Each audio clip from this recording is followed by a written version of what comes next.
Alô, meus queridos! Fala, minhas queridas! Doutores, vamos começar essa disciplina sensacional, uma das disciplinas, né, mais gostosas que a gente tem no nosso edital, chamada de Direito Processual Penal. Doutores, eu me chamo Pedro Canezin, sou perito criminal aqui no estado do Paraná, tudo bem? Já tive outras aprovações, ao longo das aulas nós vamos conversar um pouquinho sobre isso, né, trazer um pouco do motivacional e da vivência aqui para vocês, né? E nós vamos começar nossa aula de hoje com Direito Processual Penal, introduzindo a matéria para você. Permita-me já de antemão afirmar para você o seguinte: nós vamos utilizar algumas artimanhas bem interessantes aqui no nosso estudo, até porque eu não quero que você fique simplesmente parado aí nas suas anotações durante a aula. Eu quero que você, além de fazer o acompanhamento da aula, trace um material de estudo completamente dialógico com aquilo que você precisa conhecer a nível de concurso público. Tudo bem? Então nós vamos, em determinados pontos da matéria, nos debruçarmos em cima da nossa lousa eletrônica, trazendo alguns conceitos de maneira mais explicada ali no nosso slide e também vamos utilizar o nosso famoso quadro, né? A didática do quadro é simplesmente sensacional, eu não gosto de deixar muito de lado a questão do quadro no ensino propriamente dito. Beleza, doutores? Então vamos começar? Afinal de contas, o que vem a ser, meu amigo? O direito processual penal. Repare, eu coloquei aqui no quadro para você a nossa introdução à matéria. Aqui eu trouxe alguns tópicos que nós vamos roteirizar ao longo das aulas com você e nós vamos partir do pressuposto 1. Qual seria tecnicamente, doutor, o conceito de direito processual penal? Fala para mim. Olha só que coisa interessante.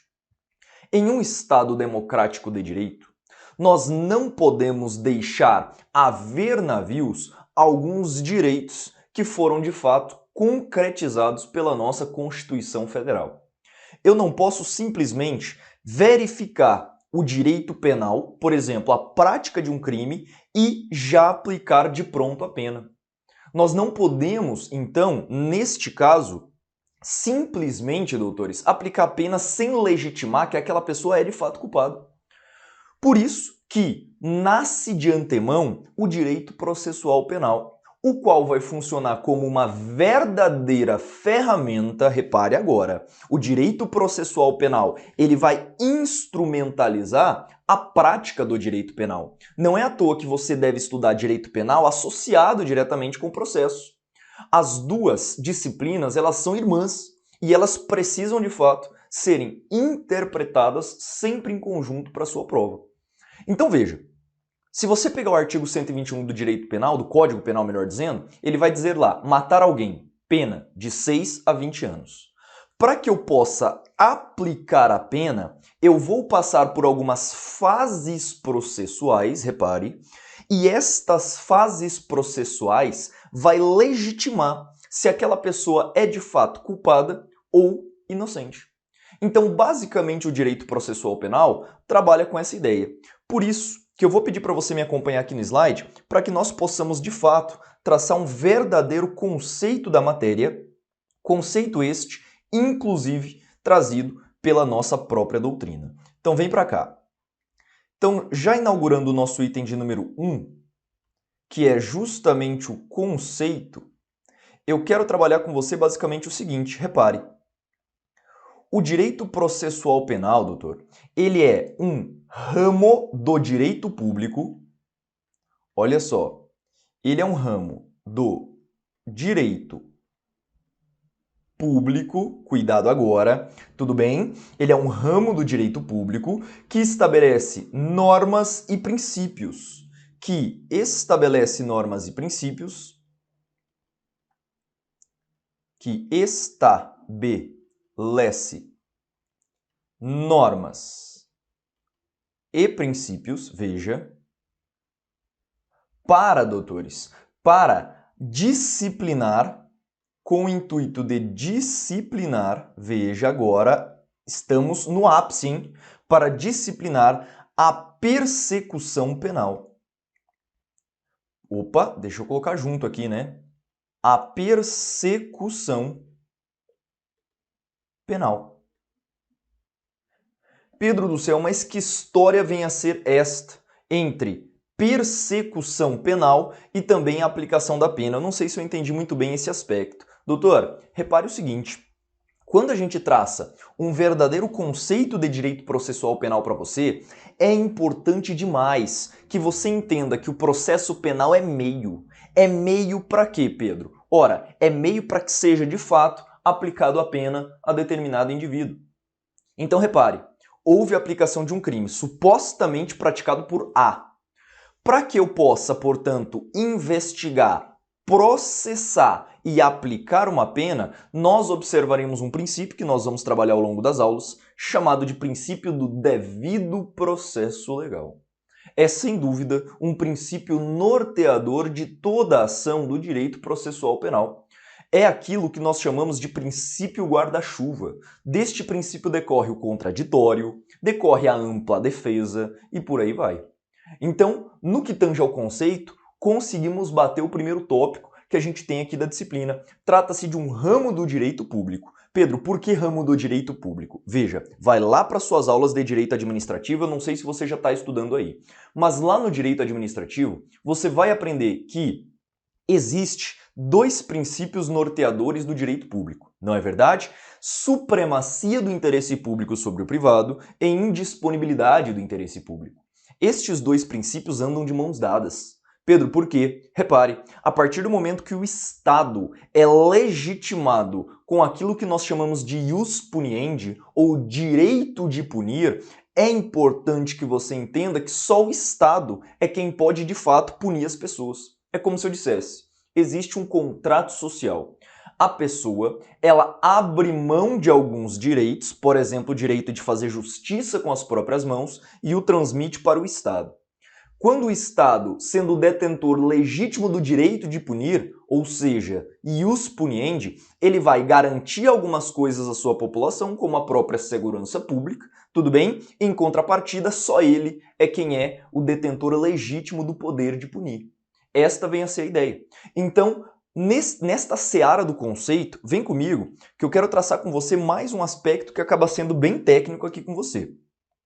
Eu falei, basicamente, que é um ramo do direito público, portanto, norteado, repare aqui, por dois princípios do direito administrativo, né? Supremacia do interesse público sobre o privado e também indisponibilidade do interesse público. Esta vem a ser a ideia. Então veja o seguinte, se o Estado vai aplicar uma pena, repare que ele não vai pedir para a pessoa se ela quer ou não ser punida, ele vai aplicar. Supremacia do interesse público sobre o privado. É aquilo que a gente costuma chamar de relação de verticalidade entre o Estado e o particular nas relações em que eles coexistem. Tudo bem? O Estado ele vai impor a vontade, sendo de fato legitimado pelo povo, portanto, podendo de fato mandar, executar algumas medidas independentemente da vontade propriamente dito da pessoa. E aí, se eu citei aqui para você que é disciplinar a persecução penal, fala para mim que diabos que é a persecutio criminis, ou chamado também de persecução penal. Meus amigos, a persecução penal é nada mais do que o caminho entre o crime e a pena, que também se desdobra em duas fases. Uma fase chamada de fase preliminar, ou ainda chamada de fase investigativa, é onde nós temos basicamente aquela questão relativa ao inquérito policial e temos também uma fase processual.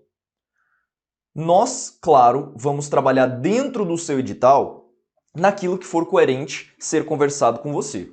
Se o seu edital trouxer inquérito policial, não tenha dúvida que nós vamos trabalhar de cabo a rabo o inquérito policial, que é a principal medida investigativa que você precisa conhecer. Então repare, o inquérito policial, ele vem a ser uma medida investigativa preliminar. Preliminar a quê, Pedro? Preliminar ao processo. E aí, na sequência, findo o inquérito policial, será dado início, portanto, à fase processual propriamente dito. Ok? Tranquilo? Então veja, o direito processual penal ele é um ramo do direito público que visa, portanto, aplicar a lei penal, veja, cujo objetivo e a finalidade, meus amigos, são duas medidas extremamente interessantes para você se lembrar. Olha só, quando eu trabalho o O objetivo do processo penal vem a ser alcançar a paz social. Olha só, se eu vejo alguém que é meu vizinho praticando um crime, será que eu vou sentir muito à vontade com aquela pessoa? Muito provavelmente não. Então, para restabelecer aquele status social, que alguns chamam de status quo ante, eu vou basicamente, portanto, trabalhar essa questão da paz social. Então vamos colocar isso aqui, que acaba sendo importante aqui para mim também. Falei do conceito e agora eu quero desdobrar aqui dentro do conceito qual seria o objetivo propriamente dito e a finalidade. Então veja, objetivo, opa, deixa eu pegar a caneta preta. Objetivo,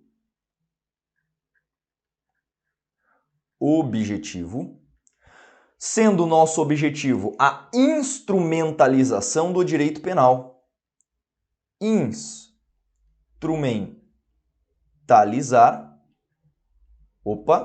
Instrumentalizar o direito penal. Meus amigos, o direito penal em um Estado democrático de direito, ele não é auto-aplicável. Olha que coisa. Pedro, como assim ele não é auto-aplicável? Veja, eu não posso simplesmente, ao perceber um crime, já aplicar uma pena. O direito penal não é auto-aplicável. Para que eu possa de fato aplicar o direito penal, eu preciso, doutores, eu preciso necessariamente de um meio que a gente vai chamar de processo. Meio que garante a aplicação dos princípios constitucionalmente previstos. Percebeu? Então o processo penal, ele instrumentaliza a legítima aplicação da pena. Com qual finalidade, Pedro? Veja, a finalidade aqui, doutor, a finalidade que nós temos aqui, portanto, acaba sendo basicamente duas. Existe uma finalidade que a gente chama de imediata. Qual seria a finalidade imediata? Meus amigos, concretizar a lei. Concretizar a lei penal. A lei fala lá, pena de 6 a 20 anos por crime de homicídio. Pronto, eu estou concretizando a lei. E qual seria a finalidade imediata? Qual que seria o reflexo da aplicação da lei? Veja, a paz social. Uma pessoa que percebe que outra está de fato, que um suposto criminoso está de fato preso, ela vai se sentir um pouco mais à vontade nesse estado. Ela vai se sentir, basicamente, em um estado de justiça social.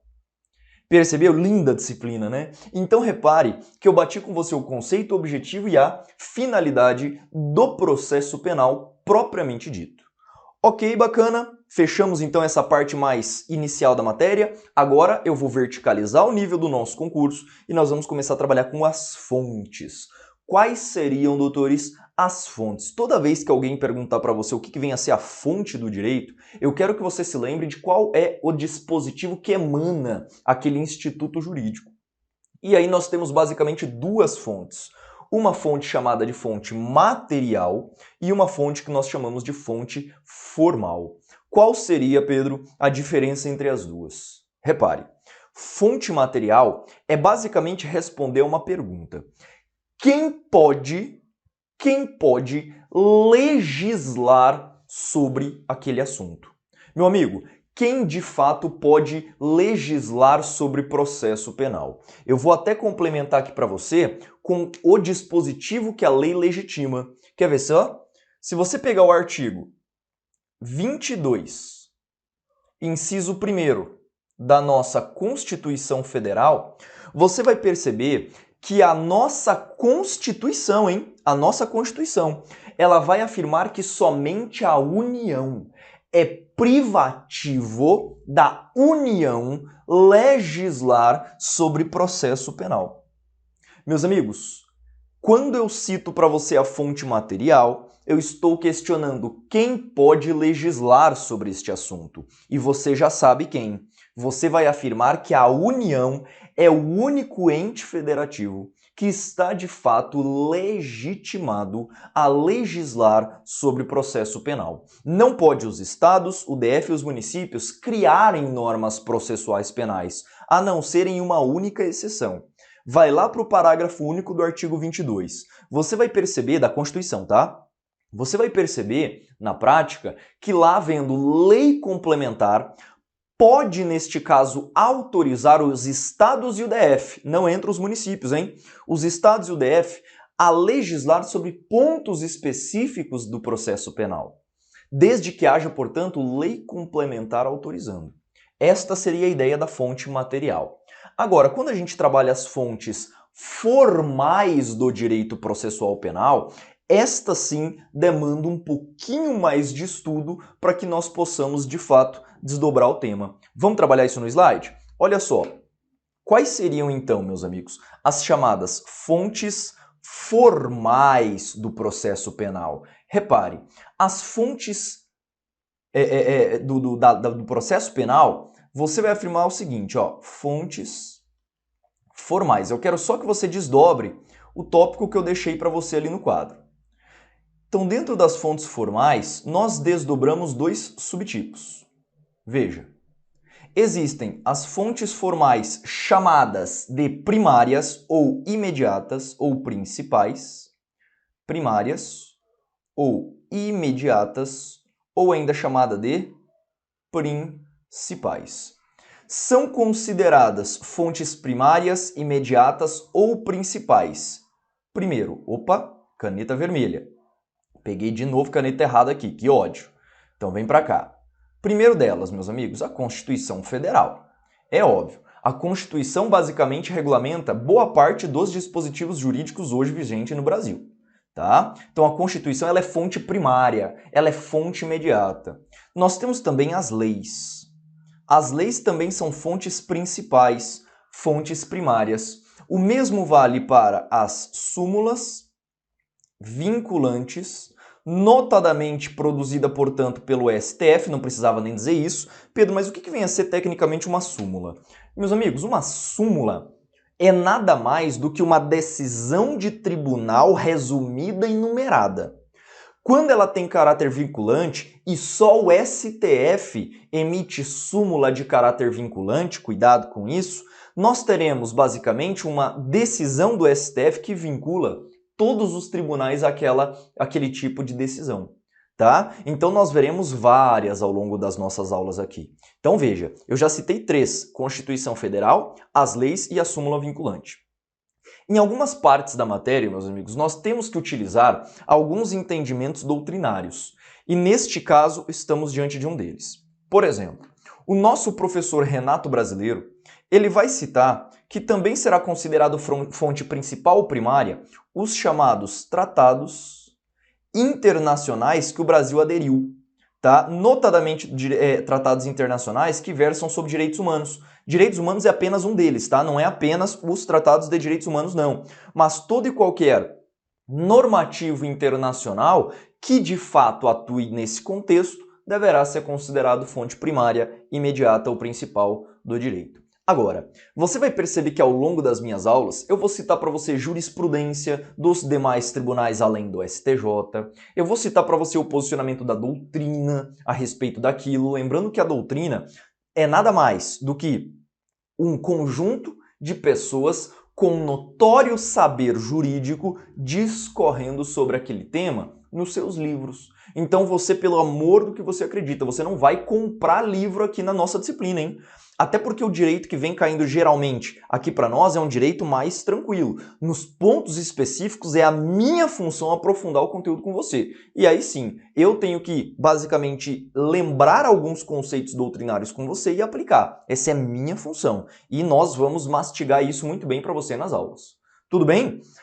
Agora, não obstante, existem também as fontes chamadas de fontes secundárias, chamadas também de fontes mediatas ou ainda de fontes acessórias. Então veja o seguinte, aqui nós enquadraremos fontes que não são diretamente utilizadas, mas podem. É o caso das nossas jurisprudências, ou seja, decisões de tribunais, né? Jurisprudências. Decisões de tribunais funcionam também como fonte, mas é uma fonte imediata. Existe também a doutrina, muito cuidado. E, por fim, existem os costumes. Os costumes, meus amigos, nada mais são do que um conjunto de fazeres é nada mais do que um conjunto que a gente tem de entendimentos de uma determinada comunidade a respeito de determinados assuntos. Tanto é que o direito dos costumes ele é chamado de direito consuetudinário. Não costuma ser um direito escrito, mas um direito a partir do momento da vivência entre as pessoas. Então os costumes eles podem de fato funcionar como fonte do direito. Mas doutor, pelo amor de Deus, hein? Estamos falando de uma fonte mediata. É uma fonte acessória ou chamada também de fonte secundária. A doutrina ainda costuma incluir mais um tipo de fonte no processo penal, que é a analogia. Nós vamos falar disso já já nas próximas aulas com você, se tiver no seu edital, claro, tá? Mas a analogia nada mais é do que nós pegarmos emprestado temas, dispositivos de leis alheias ao processo penal e aplicar aqui no processo. Por quê, Pedro? Porque o processo em tese não vai versar sobre isso. O processo em tese ele não vai prever determinados dispositivos e nós temos que recorrer às disciplinas paralelas ao processo penal. Basicamente a analogia é isso, nós vamos falar ao longo das nossas aulas. Tudo bem? Então nós matamos o conceito de direito processual penal. Eu também trabalhei aqui com você as fontes material e formal. Tudo bem? Quem pode legislar sobre processo e de onde emanam estas fontes. Lembrando que as fontes formais elas podem ser principais, primárias ou chamadas também de imediatas, enquanto as demais serão consideradas secundárias, acessórias ou ainda chamadas de imediatas. Foi? Beleza? Eu sei que é muito conteúdo, mas essa aulinha é uma aulinha introdutória, meu brother. Você vai começar a mastigar o processo penal e para você não partir do zero, você tem que entender basicamente o que nós estamos conversando. Show? Meus amigos, finalizamos então essa parte mais introdutória e agora eu quero basicamente adentrar com você nos sistemas processuais. É o nosso terceiro tema da aula. Pedro, o que significa os sistemas processuais propriamente ditos? Meus amigos, um sistema processual é nada mais do que um conjunto de normas. É nada mais do que um conjunto de normas que vão regulamentar o processo penal. Então, olha que coisa. Se um sistema processual penal é um conjunto de regras que vão regulamentar o processo, a grande pergunta aqui, mais uma vez, é a seguinte. Pedro, beleza. Então, eu vou classificar os sistemas processuais olhando este conjunto de regras de longe, veja, de longe, e aí, a depender deste conjunto, eu classifico. Esta vem a ser a ideia? Exato.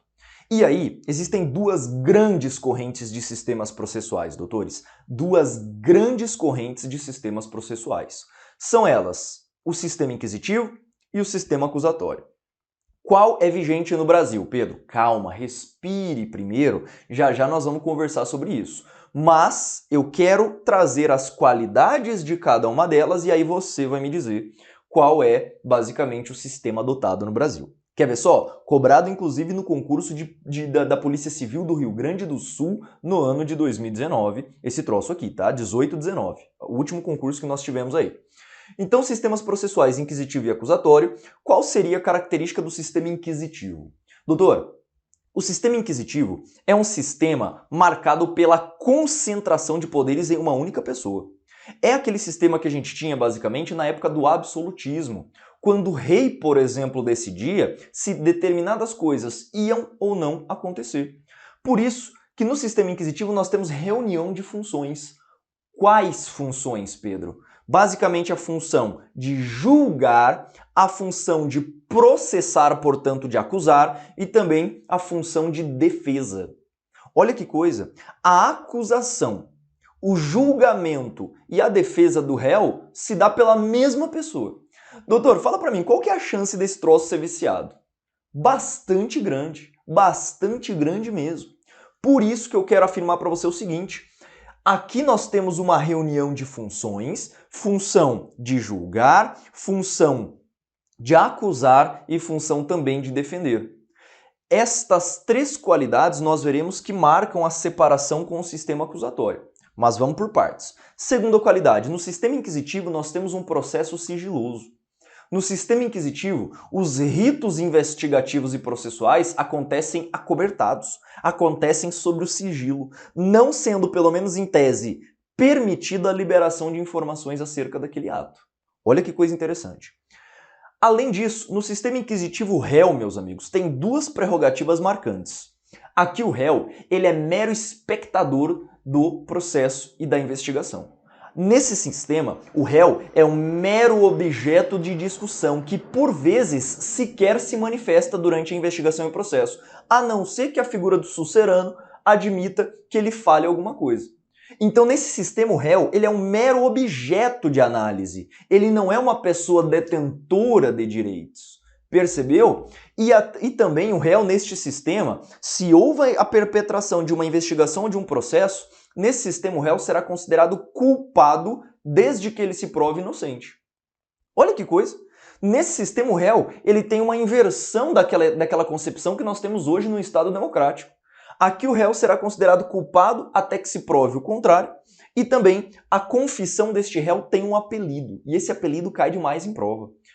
A confissão no sistema inquisitivo, ela é chamada de rainha das provas, doutor. Rainha das provas. Isto significa que a confissão no sistema inquisitivo tem valor absoluto. Ela é a mais importante prova existente no ordenamento.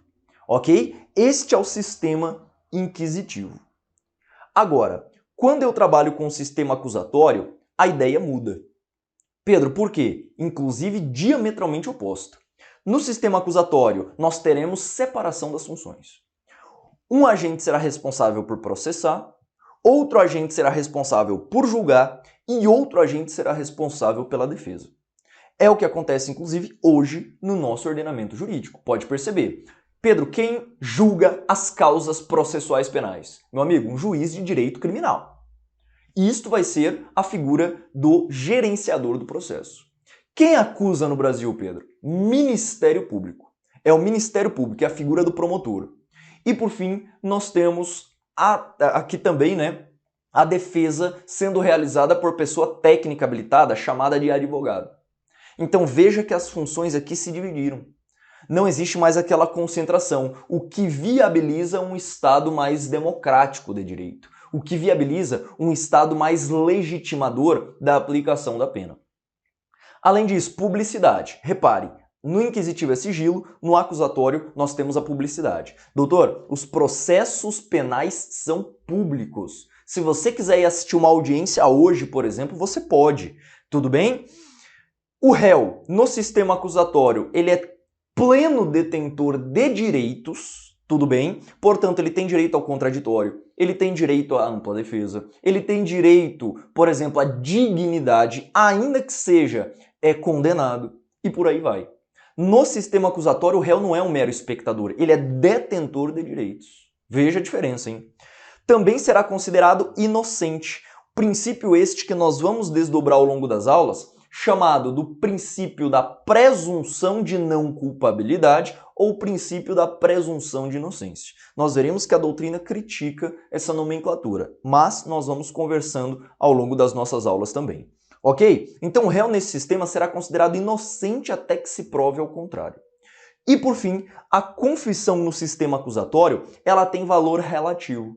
Ela não vai funcionar, meus amigos, a confissão neste sistema, ela não funciona como a prova mais importante de todas. Ela precisa ser confrontada com os demais elementos probatórios levantados ao longo do processo. Por isso que o ponto mais relevante aqui é lembrar também essa questão da confissão. A confissão no Brasil ela tem valor relativo. E se tiver no seu edital a confissão, nós vamos estudar lá na parte de provas e nós veremos que ela é divisível e retratável, devendo ser confrontada com os demais elementos de prova. E aí você poderia me perguntar, Pedro, afinal de contas, no Brasil, qual é o sistema vigente? Sistema acusatório ou sistema inquisitivo? Repare, no Brasil, doutor, vige o sistema acusatório. Agora, expressamente previsto pelo artigo 3º-A do nosso Código de Processo Penal, que inclusive foi inserido, olha a atualização, que foi inserido pelo pacote anticrime no nosso Código de Processo. No Brasil, portanto, olha a concordância aqui, o sistema é o sistema acusatório. Doutores, existe uma vertente capitaneada pelo professor Hélio Tornaghi, olha só. O professor Hélio Tornaghi, ele vai afirmar que no Brasil a corrente, na verdade, é mista. Pedro, por quê? Porque no inquérito policial, nós veremos que uma das características dele é ser inquisitivo, enquanto o processo é acusatório. Mas este não é a visão, não é a visão que nós temos adotado hoje expressamente pelo CPP. Segundo o Código de Processo, o Brasil segue um sistema que é acusatório. Bacana? Tudo bem, doutores? Então falamos basicamente dos sistemas, do conceito da matéria e eu também basicamente trabalhei com você a parte das fontes que emanam o direito processual penal. Tudo bem? Tranquilo? Fechamos por aqui, introduzimos a matéria para você e já já a gente volta com mais.